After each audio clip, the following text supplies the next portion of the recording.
Welcome to today's video. We are looking at choosing between active and passive investing.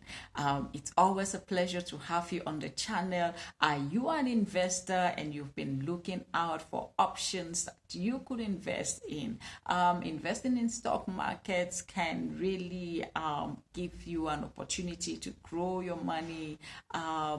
But the question is, it is hard to know what options are available for you so you can start. So two of the most popular forms of investing are what we call active investing and passive investing. So how do you choose between the two, or what is the difference between the two? In this video, we'll start by looking at the key differences between these forms of investing, so that it can help you to make a decision and some of the considerations you need to take. So if this is relevant to you, hit like, hit share. If you are new to our channel, please subscribe, enable notifications so that when we create content like this that is relevant to you in the future, you would be the first to know. So let's talk about active investing. What's that? So active investing, it actually involves what?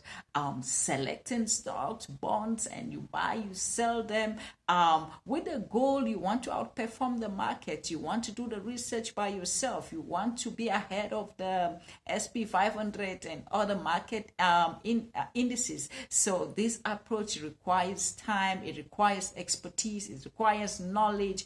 It also requires the willingness to take high risk.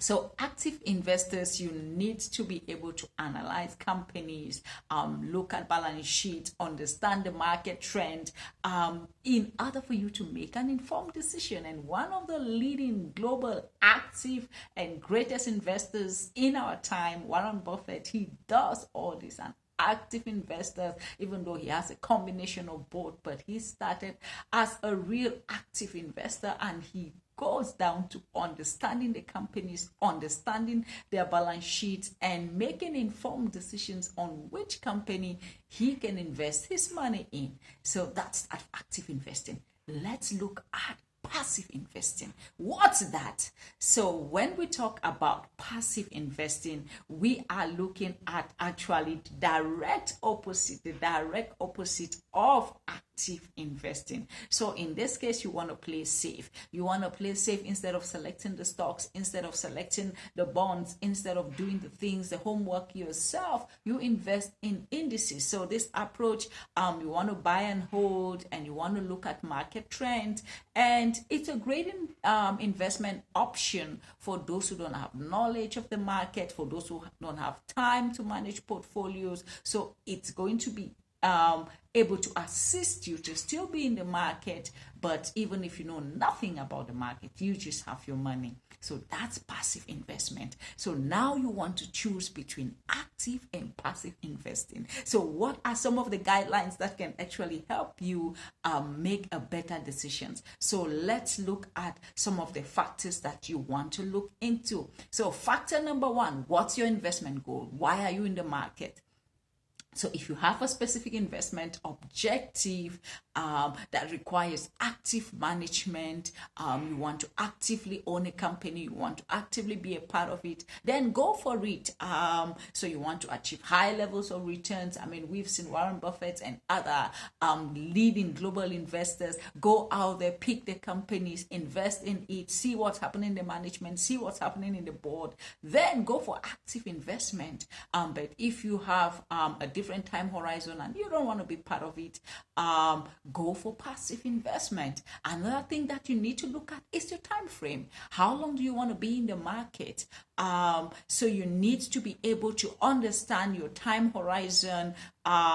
So if you are not in the market for a very long time, maybe passive investment could work for you in certain things. So so it can produce specific kinds of returns in a particular time frame. But if you want to be in the long haul, maybe you put your money there and watch the index for the next 10, 20, 30, or I don't know how long you want to be in the market. So you can just buy an index and remain passive and see how it performs for a very, very long haul. So, what is your risk tolerance? How much risk are you able to accept? So, you want to take higher risk for higher returns. Active investment might involve higher risk, higher returns. So, it's important to understand what is your risk tolerance? What amount of risk are you willing to take? The next point, number 4, that you need to be able to consider is your expertise. How much knowledge do you really know about the market? How much knowledge do you know about the market? Because the more knowledge you have about the market, the better it is for you maybe to be involved in active investment. If you don't know so much about the market, then you might want to go the passive investment way.